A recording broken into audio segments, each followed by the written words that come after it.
Glória a Deus. Você que abriu a palavra de Deus no primeiro livro de Samuel, capítulo 4, nós vamos ler a partir do primeiro versículo. Amém? Está projetado aqui, glória a Deus. Então mandaram trazer de Siló a arca da aliança do Senhor dos Exércitos, que tem o seu trono entre os querubins. E os 2 filhos de Eli, Ofni e Finéias, acompanharam a arca da aliança de Deus. Quando a arca da aliança do Senhor entrou no acampamento, todos os israelitas gritaram, mas tão alto, que o chão estremeceu. Os filisteus, ouvindo os gritos, perguntaram: o que significa todo esse grito no acampamento dos hebreus? Quando souberam que a arca do Senhor viera para o acampamento, os filisteus ficaram com medo e disseram: deuses chegaram ao acampamento, ai de nós, nunca nos aconteceu uma coisa dessas. Até aí. Feche os olhos, falemos com o Senhor. Pai, em nome de Jesus, eu oro, Senhor, para que o Senhor possa falar com a tua igreja, assim como tem falado conosco nesta manhã, nesta tarde. Fala, Senhor, aos nossos corações nesta noite. Meu Deus, eu oro e repreendo todo espírito de dispersação. Que todos estejam atentos às tuas palavras. Estejam com os corações receptivos a ela. Senhor, e que o Senhor venha falar de uma tal forma que possamos sair daqui transformados pela tua santa palavra. É a minha oração, em nome de Jesus. Amém. Amém, igreja? Eu queria que você se atentasse para essa história. O tema deste culto, um culto especial, um culto onde nós estaremos honrando, abençoando os anfitriões. Eu gostaria de saber quantos anfitriões temos aqui nessa noite. Ergue a mão assim. Glória a Deus, louvado seja o nome do Senhor. Deus abençoe a sua vida. E o tema desta ministração que chama A Presença de Deus em Minha Casa. Naquela época, o texto que nós lemos aqui, Israel estava numa peleja, numa briga, numa luta contra os filisteus. E eles foram para a guerra, e quando Israel foi para a guerra, eles mandaram do acampamento deles para o campo de batalha 3.000 homens, e eles foram, e os 3.000 homens morreram. E os que se salvou, foi para o acampamento, falaram: nós morremos, os nossos soldados morreram, e o que nós vamos fazer? Aí eles pensaram: vamos trazer a arca da aliança. Vamos trazer a arca da aliança. Como se a arca da aliança, que representa a presença de Deus, fosse um amuleto. Quantas vezes existe pecado? Porque naquela época, nesse tempo que nós lemos aqui, Israel estava em pecado.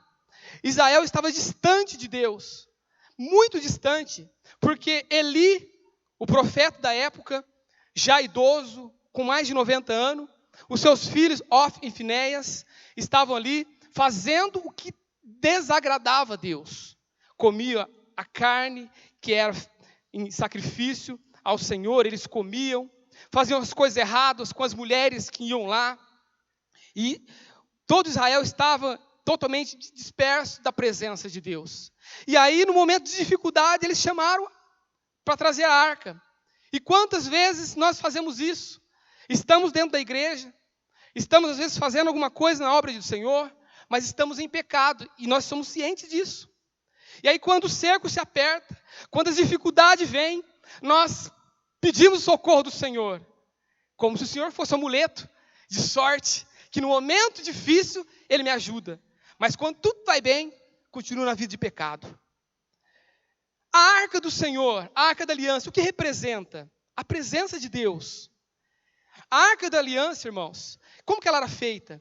Ela era feita da madeira de acácia. A madeira de acácia, para que vocês entendam, era uma madeira difícil de um artesão trabalhar com ela. Quem trabalha com madeira sabe que a acácia é desprezível para se trabalhar. Por quê? Porque ela é uma madeira muito dura, muito rígida, cheia de nós.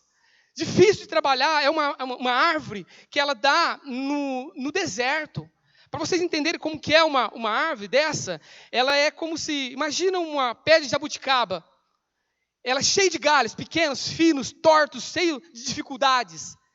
Mas ela não era, claro, não dava fruto como jabuticaba, só para você ter ideia. Mas era difícil de trabalhar, uma madeira dura. Mas aí eu vejo nisso, querido, algo maravilhoso de Deus. Deus pega as coisas desprezíveis deste mundo para confundir as sábias. Quantas vezes você se sente uma madeira de acácia, achando que não tem condições de fazer a obra do Senhor? Olha o que a palavra do Senhor diz lá em 1 Coríntios, no capítulo 1. Abre comigo.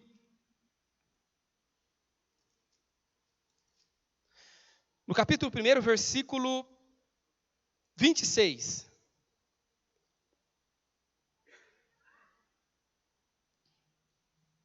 Irmãos, pense no que vocês eram quando foram chamados. Poucos eram sábios segundo os padrões humanos. Poucos eram poderosos.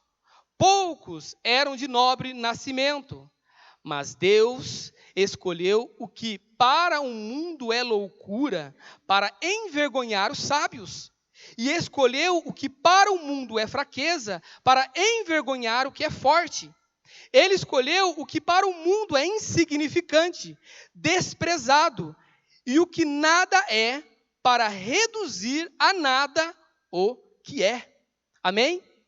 Deus fez isso com cada um de nós. Talvez você se sente assim, como uma madeira de acácia. Pastor, eu estou cheio de nó na minha vida. Pastor, eu tenho uma vida muito dura, eu tenho dificuldade de entender os planos de Deus na minha vida. Eu digo para você que Deus te escolheu porque Ele sabe quem que você é. Ele escolhe as pessoas que é desprezível pelo mundo para fazer loucura aos sábios. Ele te escolheu, Deus sabe quem escolhe, Deus não erra nas escolhas. Então não se sente desprezível, porque Deus sabe, quando você pensar, eu não sou capaz de ser um líder, minha casa não está apta para receber a presença de Deus, a arca do Senhor, uma célula. Não pense isso, porque quando Deus escolhe, Ele escolhe a pessoa certa, o lugar certo, na hora certa. Deus não erra, queridos. Quando Deus te chamou para o ministério, para a função que você tem, mesmo por mais simples que ela seja na célula, entenda que foi a vontade de Deus. Pastor, mas eu não faço nada na minha célula, eu apenas faço uma oração. Glória a Deus, faça com amor. Deus te escolheu para isso, faça com amor, com zelo. Honre ao Senhor nas pequenas coisas, e Deus te colocará sobre o muito, te honrará sobre o muito. E a arca do Senhor, ela era feita dessa madeira de acácia, e coberta com ouro, por dentro e por fora. E dentro da arca, havia 3 componentes, que eu queria que você repetisse comigo. Primeiro, as tábuas da lei, repete comigo, tábuas da lei. Segundo, a vara que floresceu. A vara de Arão que floresceu. E o terceiro é o pote de ouro contendo o maná. Repete.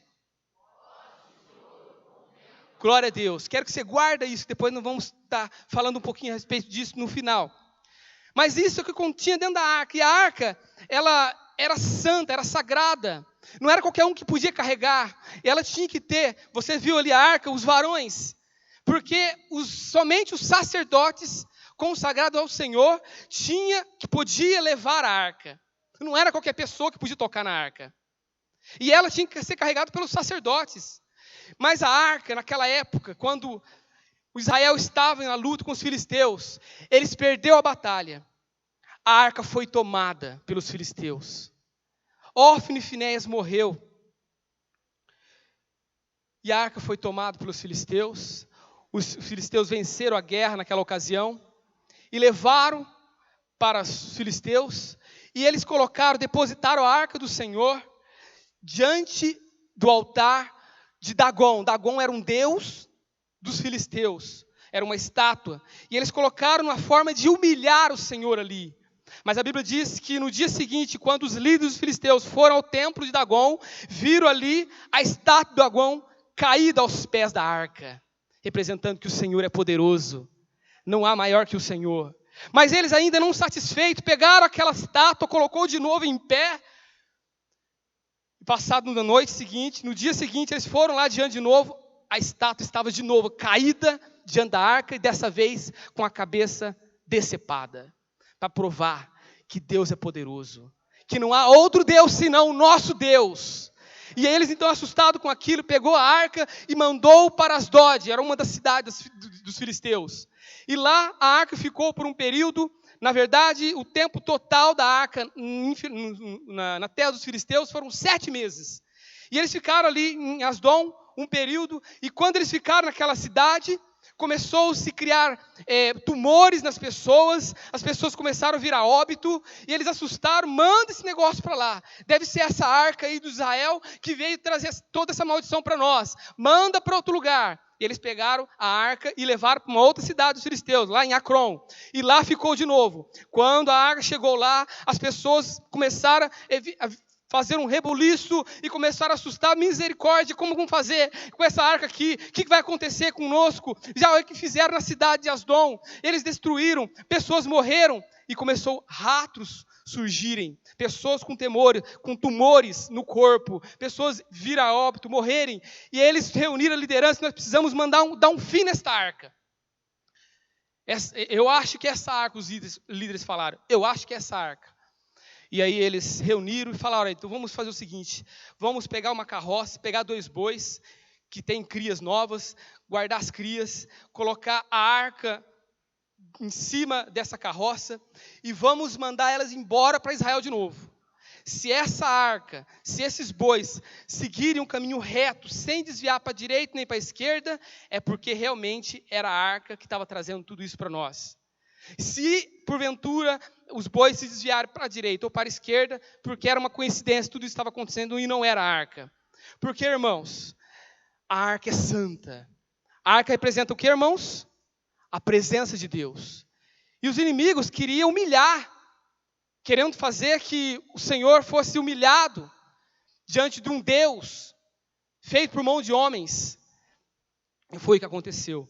E quando aqueles bois foram para Israel, os filisteus, os líderes, foram atrás para observar aonde eles iriam. E de fato, aquela carruagem contendo a arca do Senhor foi reto em direção. Os bois só mugiam e não olhavam nem para a direita nem para a esquerda, até chegar em Israel. E quando chegou em Israel, o povo lá ficou em festa, porque a arca havia sido retornado para Israel de novo. Fizeram-se uma festa, a arca do Senhor veio para Israel de novo, eles trouxeram, eles mandaram para nós. Eles pegaram, quando a arca chegou, destruiu aquela carroça e fizeram um sacrifício com os bois em oferta ao Senhor, de gratidão por ter trazido a arca do Senhor. Mas aqueles homens que receberam, aquele povo de Israel, não tinha o temor de Deus. E a Bíblia diz que eles começaram a olhar para ver o que tinha dentro da arca. E a Bíblia diz que, por causa dessa ocasião, 70 homens morreram. E eles ficaram assustados: mas o que está acontecendo? Nós não podemos ficar com isso, a arca do Senhor é santa, vamos mandar para uma casa de alguém. Para quem nós podemos mandar? Mandaram a arca do Senhor, que representa a presença de Deus, na casa de Abinadab.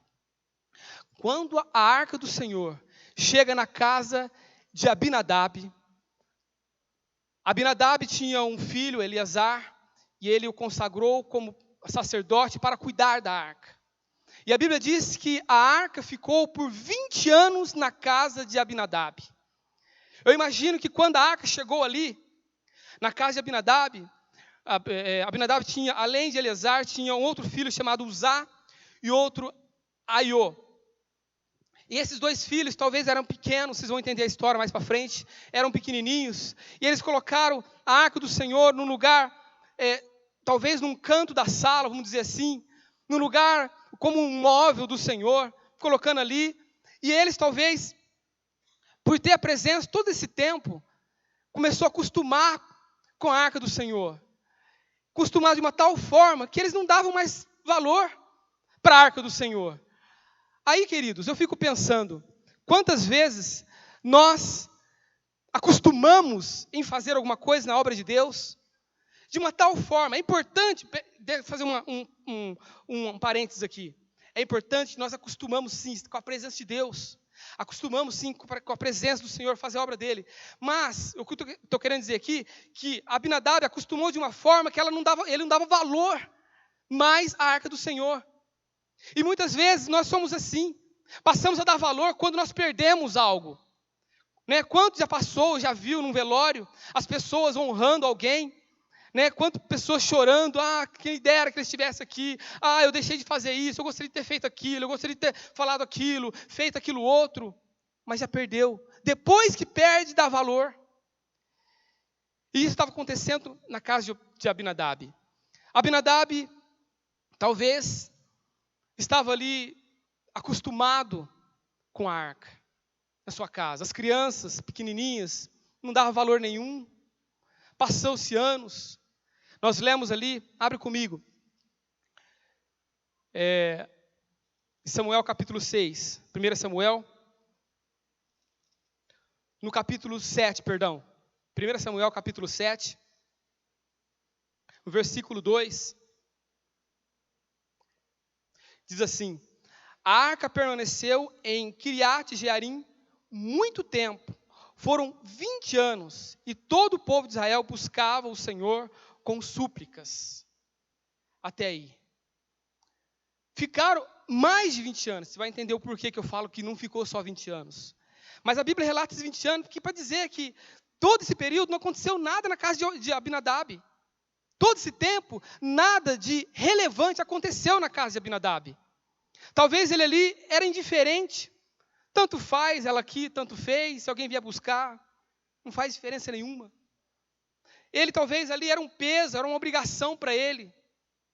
Às vezes, nós nos sentimos numa situação dessa, como obrigação de fazer a obra de Deus. Um peso fazer a obra de Deus. E não pode ser isso. Talvez era uma ocasião de Abinadab, porque a Bíblia nada relata dele. Talvez era uma ingratidão. A ingratidão de Abinadab, nossa Senhor, tanto tempo essa arca está aqui, tanto tempo eu faço a obra de Deus, e nada me acontece. Tanto tempo eu tenho a célula dentro de casa, e talvez você está cansado disso. Como Abinadab, ingrato, talvez pensava, puxa, Deus podia fazer alguma coisa. Mas não dava o valor à presença de Deus. E aí, queridos, passaram muito mais de 20 anos. Eu queria que você abrisse a palavra de Deus lá em Atos, no capítulo 13. Atos capítulo 13, versículo 21.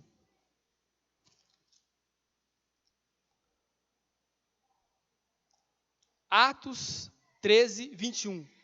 Então o povo pediu um rei, e Deus lhe deu Saul, filho de Quis, da tribo de Benjamim, que reinou, quantos anos, irmãos? Quando a arca chegou na casa de Abinadab, Samuel era pequeno, porque quando teve aquela guerra, ele era pequeno, ele havia tido uma visão antes do acontecido da guerra, dos filhos Ofni e Finéias de Eli morrer, e Deus falou o que ia acontecer com eles, para Samuel. Morreu Ofni e Finéias no mesmo dia. Quando o recado, a notícia chegou que Ofni e Finéias tinha morrido na guerra, quando Eli, o profeta, o sacerdote, ficou sabendo, ele era pesado, a Bíblia diz, eu entendo que ele era gordo, e ele estava sentado na cadeira. Com a notícia, ele caiu, bateu a cabeça e morreu.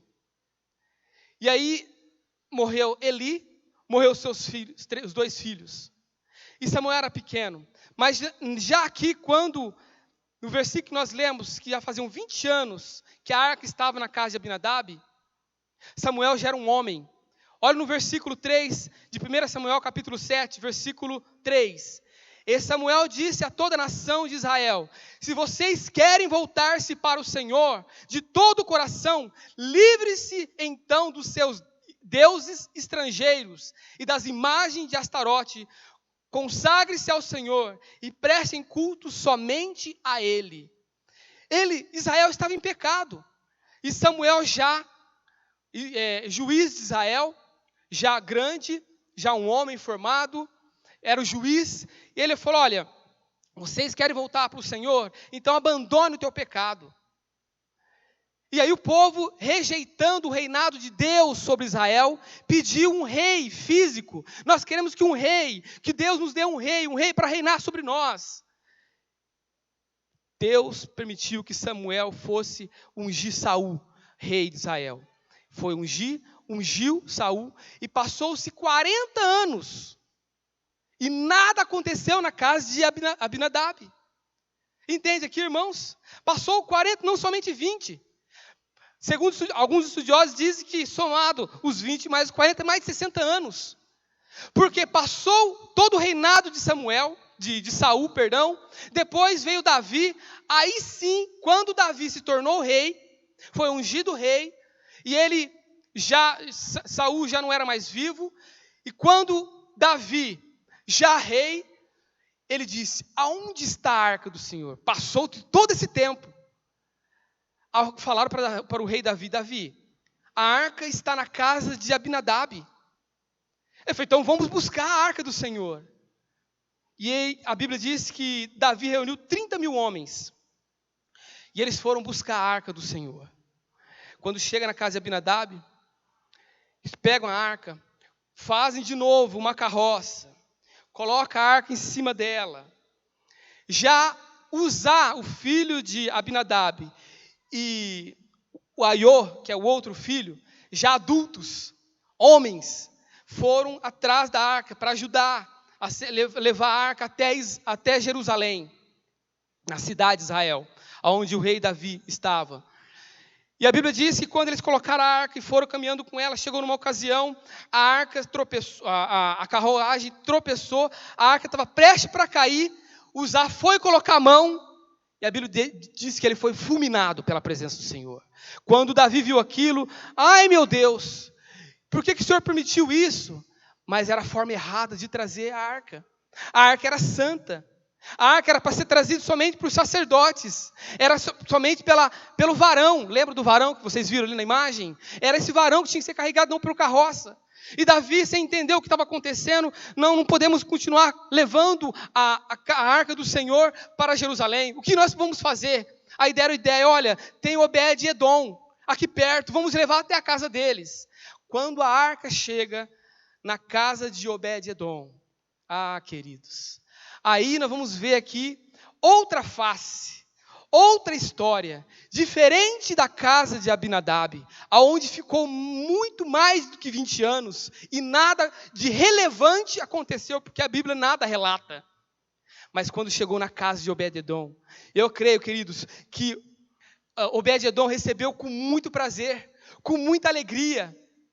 Ele obedeceu ao rei: não, rei, claro, vamos receber a arca, vamos colocar aqui nesse melhor lugar da minha casa. E começou a cuidar da arca do Senhor, zelar por ela, cuidar, queridos. Obed-Edom começava a zelar, cuidar. Deus tem cuidado de você, Deus tem zelado por você. Quem crê, diga amém. Assim você deve também zelar e cuidar das coisas de Deus, da obra do Senhor. Anfitrião, você que tem a oportunidade, o privilégio de ter um momento que você abre a tua casa para receber a presença, a arca do Senhor, você tem que zelar, cuidar, amar aquilo que Deus dá, como Obed-Edom amava. Obed-Edom amava, ele tinha o prazer de estar ali, porque ele sabia que a arca do Senhor, Deus falava, se manifestava com ele dia após dia. Irmãos, abre comigo a palavra do Senhor lá em 2 Samuel. Para vocês entenderem a expressão do que eu estou querendo dizer para vocês. 2 Samuel, capítulo 6.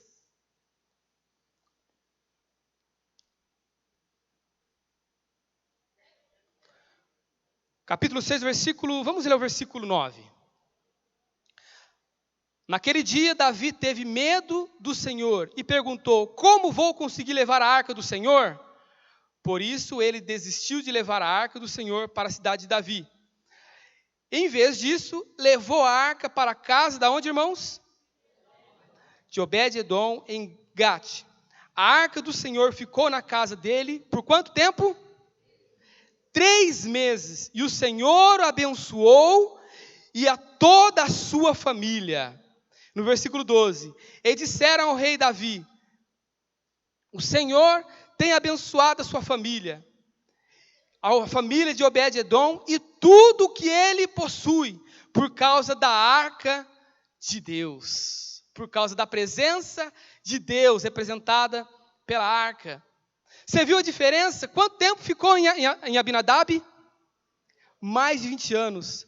E em apenas 3 meses que ficou a arca do Senhor na casa de Obed-edom, Deus abençoou ele e toda a sua família. Tudo que ele fazia era abençoado, tudo que ele fazia prosperava, tudo que ele fazia era abençoado, era bendito. Por quê, querido? Porque ele recebeu com prazer, com alegria, com amor, fazer, cuidar, servir, zelar por aquilo que é de Deus. Quando nós fazemos com amor, sabe o que é entusiasmo? Alegria. A palavra entusiasmo significa cheio de Deus, cheio de divindade. É isso que Deus quer que nós tenhamos dentro de nós. Entusiasmo para fazer as coisas de Deus. E Obed-edom tinha nisso. O prazer, a alegria, que em apenas 3 meses Deus abençoou a vida dele, a família dele, de uma tal forma que repercutiu e chegou aos ouvidos do rei, e falaram: rei, Deus tem feito maravilhas na casa de Obed-edom, porque a arca está lá. Mas como? 3 meses que ela está lá? Pois é, rei, Deus tem feito maravilhas, tem abençoado ele, tem abençoado a sua família, e tudo que ele faz, abençoa, prospera. Por quê, queridos? Porque Obed-edom recebeu a casa do Senhor diferente. Com alegria, com amor, com prazer, com entusiasmo. Alegria em servir ao Senhor, em fazer a obra de Deus, aquilo que Deus tem confiado no teu coração, a oferta que Deus te deu, de você cuidar. Essa é uma gratidão, é uma alegria que nós temos no nosso coração, de servir ao Senhor. Pastor, eu não faço nada na minha célula, querido. Por mais simples, por mais insignificante que você possa imaginar aquilo que você faz na obra de Deus, para Deus tem muito valor, é muito significante. Talvez você não faz nada, você se julga não fazer nada na célula, apenas uma oração, apenas leitura de um versículo na célula, é de grande valor para diante do Senhor. Quando você honrar a Deus nas pequenas coisas, Deus te colocará sobre o muito, em tudo, seja financeiro, seja no ministério, seja em qual for a área, Deus te honrará quando você honra Ele. E Obed-edom honrou o Senhor. E o Senhor diz que aqueles que me honram, uma certa ocasião, quando Deus falava com Samuel, quando ele ainda era pequeno, quando ainda Eli era vivo e Ofni e Finéias eram sacerdotes, Deus se revelou a Samuel, quando ele era pequeno ainda, e falou: olha, vai acontecer isso com Ofni e Finéias, eles vão morrer no mesmo dia, ele também vai morrer, porque o povo tem se afastado de mim, eles têm desprezado o meu reino, eles têm desprezado a minha presença, porque eu honro a quem me honra, mas desprezarei aqueles que me desprezam.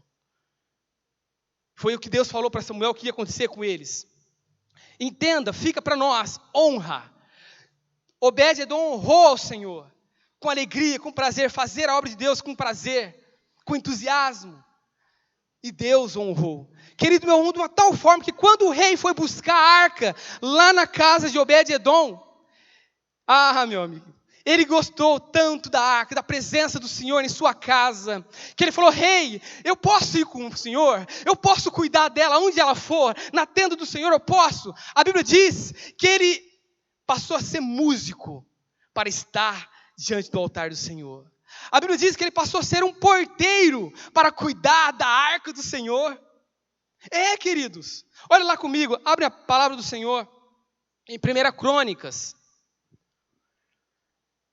no capítulo 16, no versículo 5.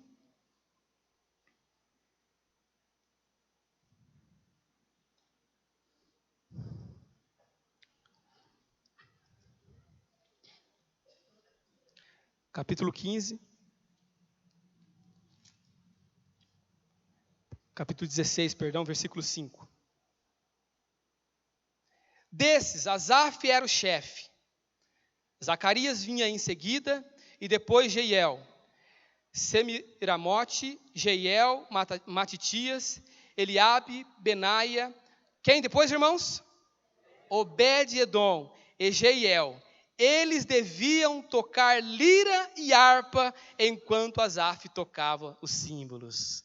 Significa, aqui nesse texto, que a arca já estava em Jerusalém, já estava na tenda, e ele era músico, cantava, porque foi tão abençoado que desejou sempre estar perto da arca, da presença do Senhor. E olha outro versículo, ainda em Crônicas, no capítulo 15. Agora o capítulo 15, versículo 17.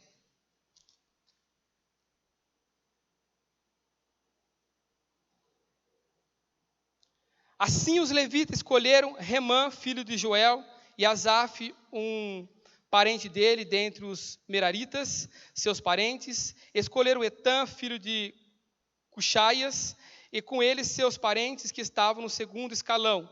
Zacarias, Jaziel, Semiramote, Jeiel, Uni, Eliabe, Benaia, Macezéias, Matitias, Elifeleu, Miqunéias, e quem depois, irmãos?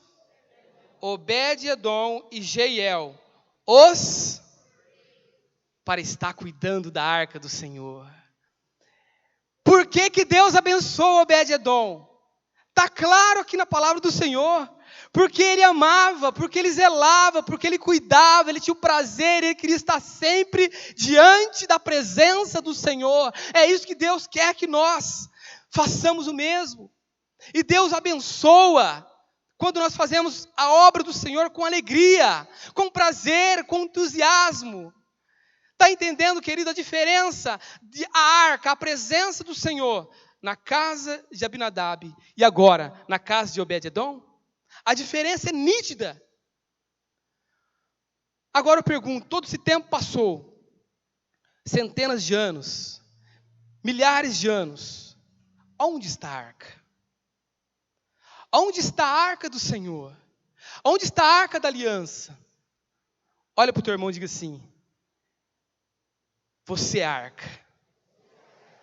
Você vai entender. Irmãos,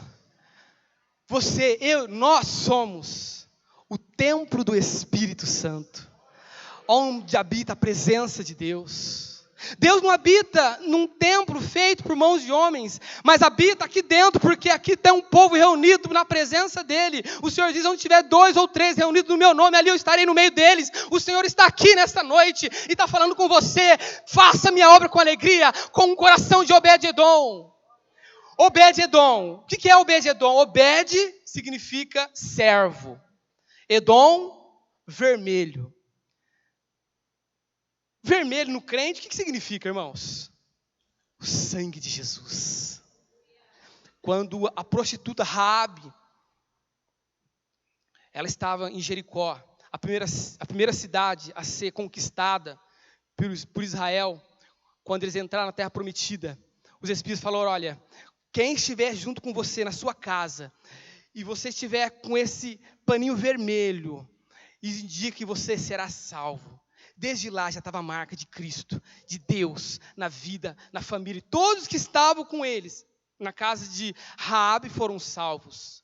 Obed-edom, podemos ver a marca do Senhor na vida dele, para declarar que eu e você somos servos com a marca de Cristo em nossas vidas.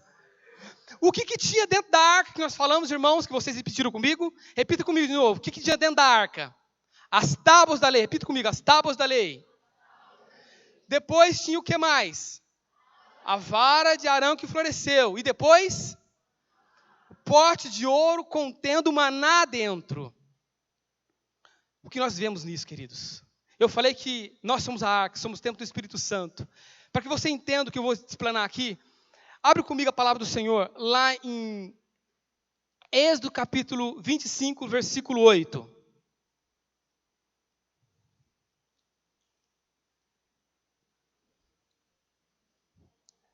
Êxodo 25, versículo 8 diz assim: e farão um santuário para mim, e eu habitarei no meio deles.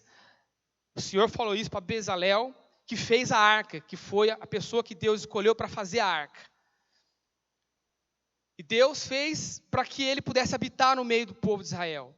Não que Deus, de forma física, fosse habitar ali dentro da arca. É uma forma simbólica.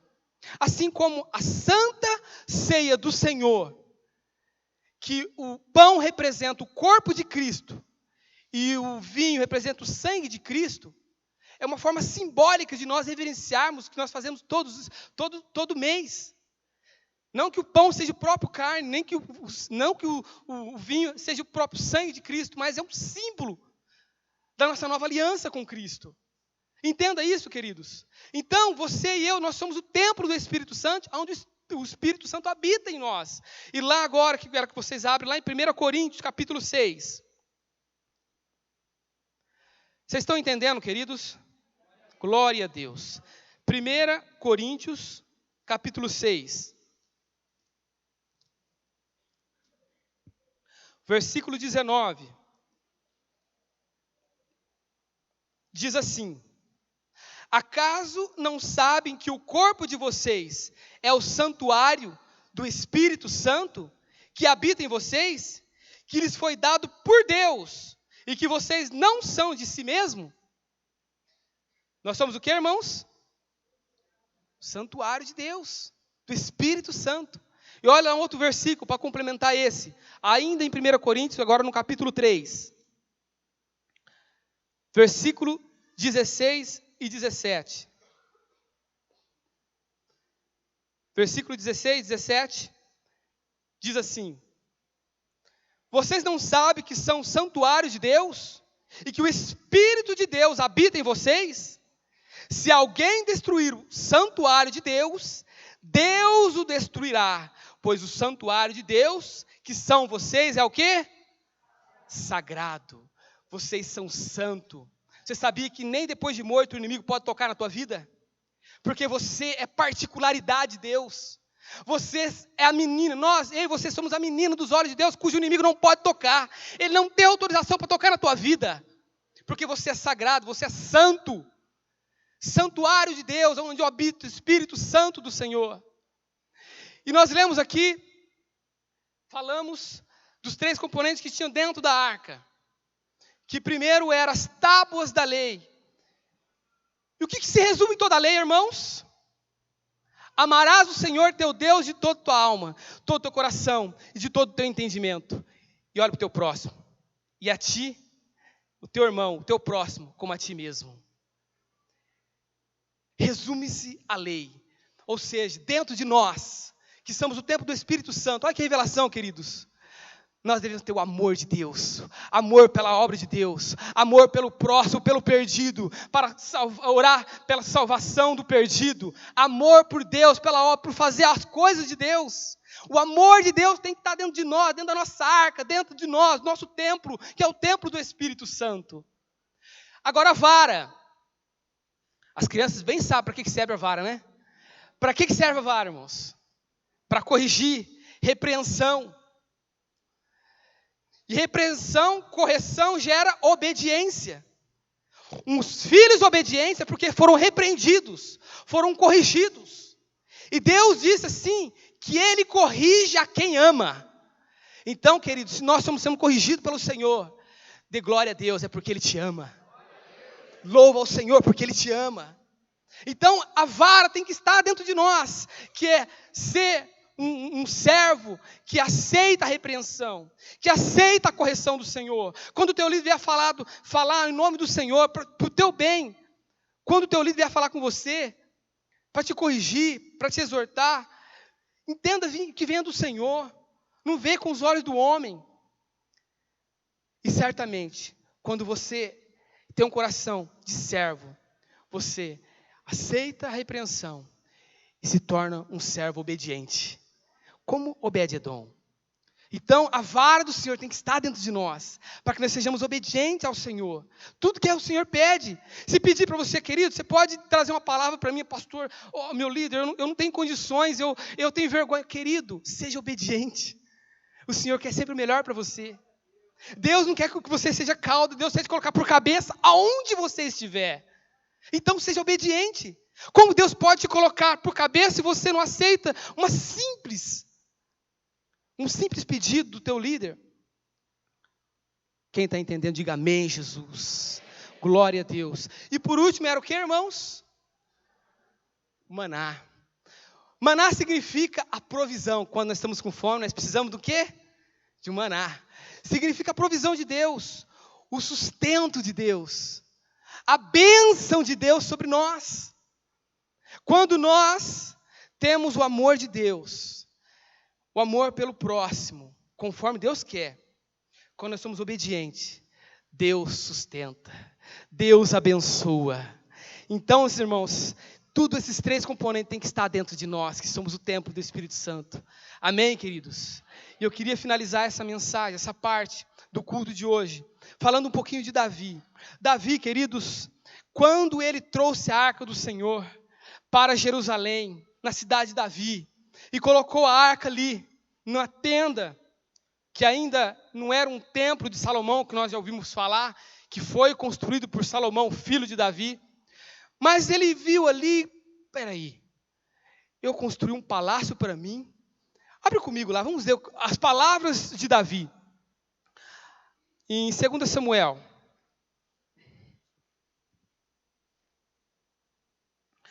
2 Samuel, capítulo 7,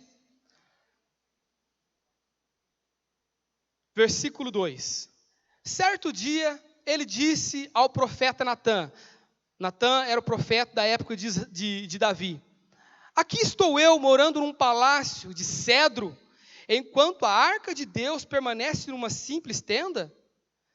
Natã olhou para ele e disse: faze o que tiveres em mente, pois o Senhor estará contigo. Olha, continuando o versículo. E naquela mesma noite o Senhor falou a Natã: vá dizer ao meu servo Davi, que assim diz o Senhor: você construirá uma arca para eu morar? É uma pergunta, Deus falando. Deus ficou pasmo, peraí, vocês vão entender por quê. Não tenho morada nenhuma, casa desde que eu tirei os israelitas do Egito. Tenho ido a uma tenda para outra, de um tabernáculo para outro, por onde tenho acompanhado os israelitas. Alguma vez perguntei a algum líder deles, a quem ordenei que pastoreasse Israel, o meu povo, por que você não me construiu um templo de cedro? Para aqui. A Bíblia não fala da resposta. Deus perguntou para um dos líderes: por que vocês não me construíram um templo de cedro? Agora Deus se alegrou de uma tal forma, porque Davi no coração sentiu o desejo de construir algo melhor para colocar a presença de Deus. E olha o que Deus fez. Pois agora diga ao meu servo, no versículo 8, a Davi: assim diz o Senhor dos Exércitos, eu os tirei das pastagens onde você cuidava dos rebanhos. Davi, quem que era Davi? Quem conhece a história de Davi? Era o simples, era o desprezado da família. Enquanto Samuel foi ungir um rei, Jessé, o pai de Davi, chamou todos os filhos preparados para a guerra. Mas Davi ficou lá no pasto, cuidando das ovelhas, do rebanho do seu pai. Era o desprezável. E Deus disse: filho, eu tirei você da pastagem, onde você cuidava dos rebanhos, para ser o soberano de Israel, o meu povo. Sempre estive com você por onde você andou, eliminei todos os servos inimigos. Agora eu farei tão famoso quanto os homens mais importantes da terra. O providenciarei um lugar para Israel, o meu povo, e plantarei lá, para que tenha o seu próprio lar, e não mais sejam incomodados. Povos ímpios não mais o oprimirão, como fizeram os inimigos no início. E tem feito desde a época que nomeei juiz em Israel, o meu povo. Também subjugarei todos os teus inimigos. Saiba também que eu, o Senhor, o estabelecerei uma dinastia, ou seja, sempre terá um rei que vai proceder de ti. Depois, continuando no versículo 12, quando a sua vida chegar ao fim, e você descansar com os seus antepassados, escolherei um dos seus filhos para sucedê-lo, um fruto do seu próprio corpo. Eu estabelecerei o reino dele. Será ele quem construirá um templo em honra ao meu nome, e eu firmarei o trono dele para sempre. Eu farei seu pai, e ele será o meu filho. Quando ele cometer algum erro, eu o punirei com o castigo do homem. Olha só, Deus corrige. Depois, nunca mais retirarei dele o meu amor, como te tirei de Saul, a quem tirei do seu caminho. Quando vocês e as suas dinastias e o seu reino permanecerão para sempre diante de mim, o seu trono será estabelecido para sempre. Pelo simples fato de Davi desejar Não tinha construído, nem ele foi que construiu, foi o filho dele, Salomão. Mas o simples fato dele desejar, Deus conhece o teu coração, conhece os teus desejos, conhece as suas intenções. Cuidado com as suas intenções, porque o inferno está cheio delas. Deus quer que você realize, faça acontecer. O que Deus tem colocado no teu coração, com relação a ofertas, o que Deus tem colocado no teu coração, com relação ao teu ministério, o que Deus tem colocado no teu coração, com respeito à obra dEle, em fazer a obra dEle. Quando chegar o momento, não, se Deus colocou, faça, e Deus te honrará. Deus, eu não vou ter tempo para poder ler, mas fica a tarefinha, você lê em casa a continuação desse texto. Davi fica tão emocionado com o que Deus respondeu, que ele não esperava isso, e falou: Senhor, é isso que o Senhor faz com aquele que te honra. Nós lemos, eu citei aqui, que Deus honra quem? Honra Ele. E Deus honrou. Deus vai te honrar, anfitrião de célula. Deus vai te honrar, líder de célula. Deus vai te honrar, você que trabalha na obra do Senhor. Deus vai te honrar, você que nessa noite já está ardendo no teu coração o desejo de fazer a obra de Deus. Deus te honrará. Deus será contigo como foi com Davi. Deus será contigo como foi com Obed-edom. Deus te abençoará de tal forma que todos virão o que Deus tem feito na tua vida. Quem tem, diz amém. Glória a Deus. Se coloca de pé em nome de Jesus.